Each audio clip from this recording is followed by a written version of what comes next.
All right, second off day between games 2 and 3 of Celtics Knicks. Yesterday, we looked at every shot they took in the fourth quarter. Today, we're looking at one of the bigger problems, I would say, the Celtics had in game 2 offensively, and it was their spacing. It just felt like their spacing was a little bit out of whack for most of the night. Unfortunately, for some of the people in our comments who thought we were too harsh, not going to shed kind light on Kristaps for some of these spacing issues, which you can get mad if you want, but he just hasn't been very good. And it is what it is. It's not the end of the world, but it's just he's been bad. And is he sick? Absolutely. Like it's just is what it is. But if you're sick and you're going to play like this, then it shouldn't be, he shouldn't play. And that's okay. It's just the unfortunate reality that is happening. But spacing was a huge problem for the Celtics in a lot of game 2. It's been a problem this whole series. I think it's been a big part of the collapses. And you have to credit the Knicks because they have helped make the spacing feel the problems that are present, right? Like that may not make sense off the top, but like if you see some of these possessions, and I don't know which ones Jack has picked at this point, but some of the reasons why Tatum may not be as aggressive to blow past someone like Mitchell Robinson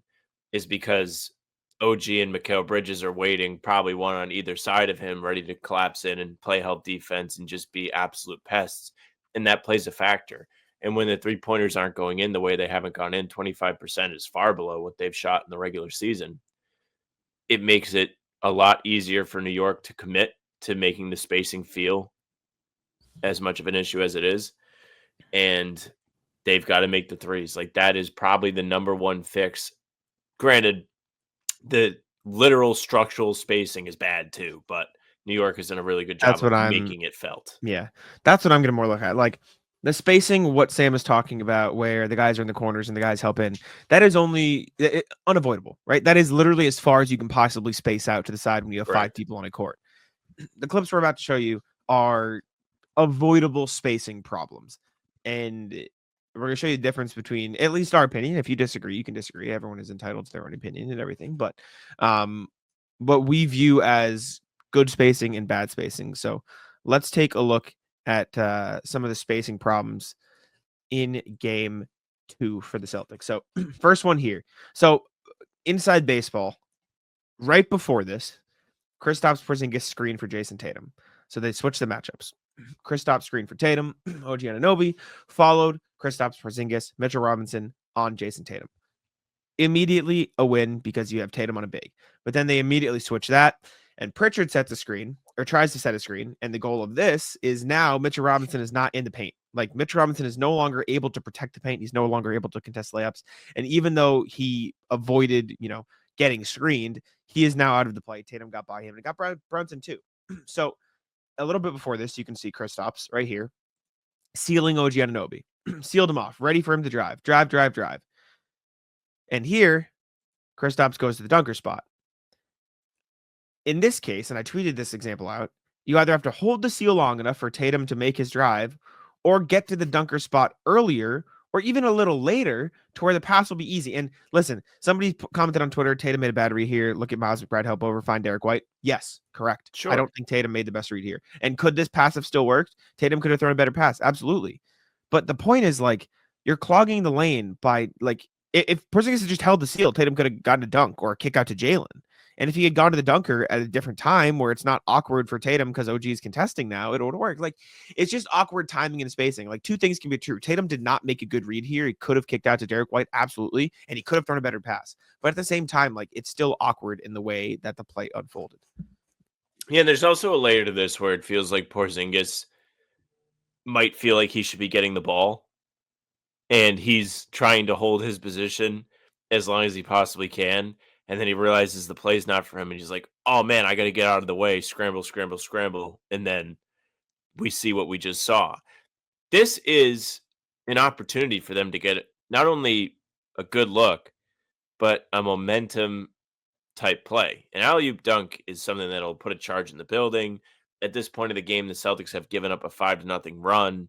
There's, I wouldn't say a ton of tenseness, but you can kind of feel it in the game. Like this is a massive stretch. Closing the quarters is something they have not been good enough at in this series in general, not just the third quarter, not just the fourth quarter, but other quarters. They haven't been great either. They could have got a big bucket. Instead, they get a turnover. New York runs in transition. I believe they made a three, or Deuce McBride dunked the ball. I don't remember exactly which one it was. Regardless, good opportunity wasted off of a stupid fucking mistake. Yes. Just a bad play, and they do get a three here. Deuce McBride makes a three. Next one is one we watched. I think we watched yesterday. Maybe we didn't watch it yesterday. End of the third quarter. This one's a little bit less direct. Like this is, you can be like, whatever, it happens. Look at Pritchard and Porzingis. They both go to set the screen. Sorry, let me play the audio. They both like loitering at the top of the key. So Josh Hart's here to stop a drive. Mitchell Robinson's here to stop a drive. Kristaps then waits in the middle of the floor for maybe a post up. But Pritchard's also there, so Josh Hart is able to like stop the post up. So Pritchard's ruining the spacing by not staying in the corner. Kristaps is there, like it's just they both cut at the same time. They're both doing the same movements. Like watch Pritchard and Kristaps on the play. They both do the same things twice in a row. Like those are the little mistakes that completely clutter up a possession. And when there is no time, something like that ends up in Jalen having to chuck up this garbage. So it's less direct and not as bad, but it's just like those little mistakes can really junk up spacing when two players do the same movements at the same time. It's true. I think having a healthy Kristaps would be wonderful here. It is the end of the quarter. There's 6 seconds as soon as Jalen starts actually moving towards where he's going. But there's a moment where Kristaps is switched on to Deuce, and they can't quite get it because OG is lurking.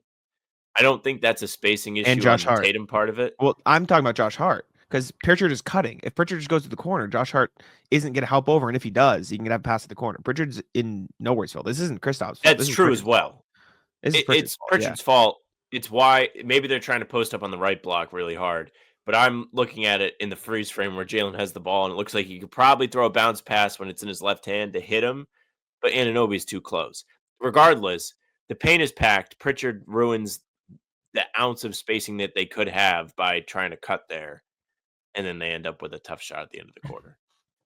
Bad. This one is another Kristaps is not strong enough, and maybe it's because he's not healthy and can't hold a seal. Al Horford drives, and then just if he holds the seal for even a second longer, Al's floater is so much easier. Like he has it. Hold it. Lost it. And then you get Mitchell Robinson. Like, do you see how close his fingertip is to this ball? Like, you might as well have blocked it. Like, if you just got a fingertip, might have went in. If you just hold that for a second longer, and again, could Horford have made a read and tried to find Pritchard in the corner? Yeah, but like the same people who are complaining about him not kicking out are the same people who complain that they take too many threes. To put it that way, like it's the same group. It's just you got to be able to hold the seal just a second longer. There's 4 white jerseys in the paint when the shot's going on, and part of that has to do with the way the game had been going, the way the series has gone with the threes. But New York is emphasizing when there's somebody going inside, we want to make it as difficult as possible. Mm-hmm. And Porzingis just this is what the second drive we've seen where he's in that exact spot, by the way. Yes. And it's screwed things up because he just allows that defender to be literally right in front of the rim. The help defender is right in front of the rim where you don't want them to be. Look at this. He's just hanging out, bro. He's just hanging out. He doesn't know what the dunker spot is. If you could power rank where you want to bring the help defender to, this is last. Bad, man. And then, hey, Sam, guess what? Second quarter, 9:28. He's just hanging out. Like, and the worst part about this one is him hanging out in that exact spot means Karl-Anthony Towns can help over from the corner. And by the time Tatum can make this pass, Mikal Bridges is already like, you know what I'm saying? Like, there's nowhere for Tatum to go anymore. And guess what? Tatum doesn't have a pass to the 3-point line or a pass to the dunker spot because Kristaps is just fucking standing there. Have they forgot to hit reset on like the adjustments they made in the Magic series where Porzingis is a roll guy all of a sudden instead of being a flare guy on these screens? Well, it's harder in this series because the Magic are pressing up to the 3-point line. The Knicks don't. They have bodies that drop back like Cat right here. So Kristaps can't roll because even if he that's what I'm saying. Like Yeah, they made that adjustment in the Orlando series. Remember, like when he was playing bad, and then all of a sudden he started slipping screens and I going to know. the rim. It's What just I'm saying cunning. is they should just do the default thing they did all year and just have him pop out. Yeah. Or in this case, like since Bridges is already on his back, just slip right here. Go to the left side. Go over here where campaign is instead of to gnome it. Like and he gets held a little, but instead of flop, just like slip, just roll harder to the left. Because then if he goes left, Mikal Bridges will either follow him or stick to Tatum.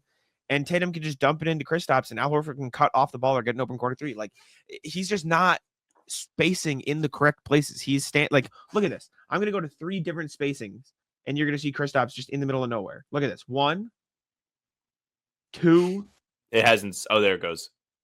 3. What are we doing? Can you please pull up the last play of the game?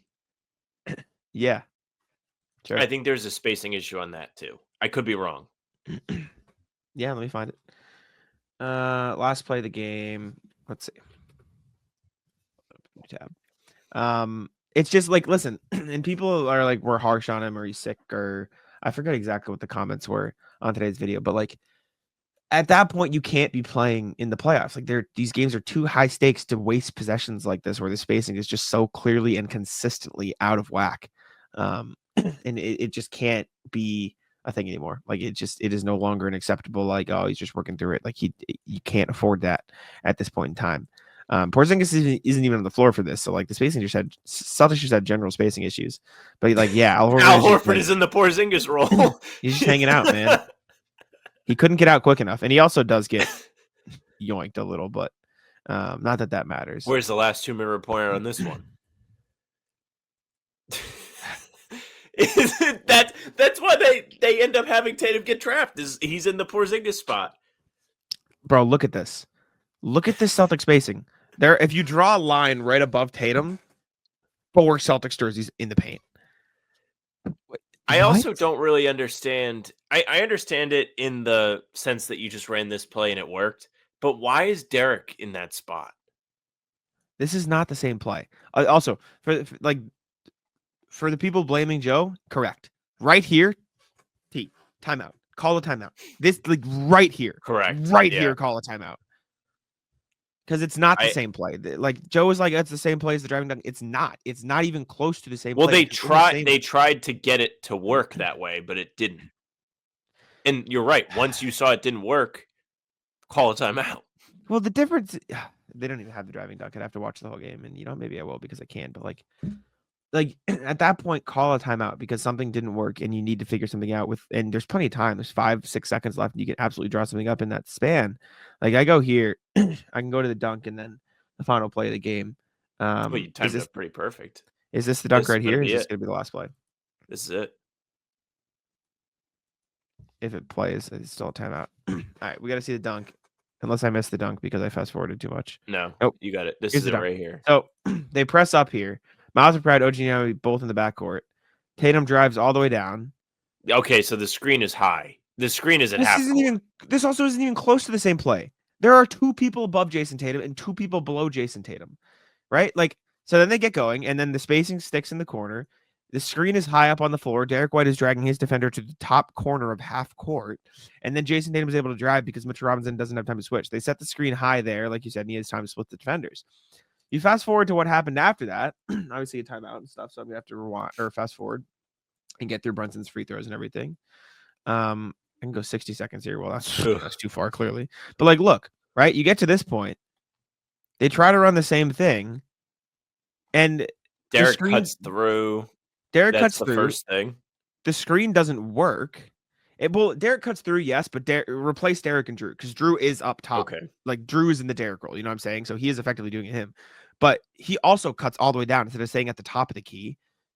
The Horford screen doesn't work. So as soon as the Horford screen doesn't work, like this is a timeout. This is where you have to call a timeout, right? Like that's the problem. And Joe gets blamed. Can you please put the Horford calling timeout in the edit? If I remember, I'll make a timestamp. But give me fucking work. Like that, you have to call a timeout there. Like you just have to have the awareness to call a timeout there because the spacing didn't work. And at that point in time, the spacing or the play was not the same. Examples of good spacing. and what Kristaps probably should be doing at this point is plays like this. Ready? Take a look. So Cornette sets a screen for Derek White. Tatum sets a screen for Derek White, and then they go into things. Look at Cornette. Where's Cornette? Look at how deep under not in the front rim of the he is. rim. Not in the middle of the paint. He is as far out of the way as you can possibly be. And guess what happens? And this is also them using Tatum as a screener, which is a good thing. He ends up getting a good shot inside. And then here, again, like run this, Tatum dribbling around, Cornette literally as far deep into the paint as he can possibly. Like, there's just like certain places you can be to give your team an advantage, and certain places you can't be. And the Celtics did not do a good job of being where they should be. But let us know what you think. Let us know if we're too harsh. Let us know if you hate us, whatever.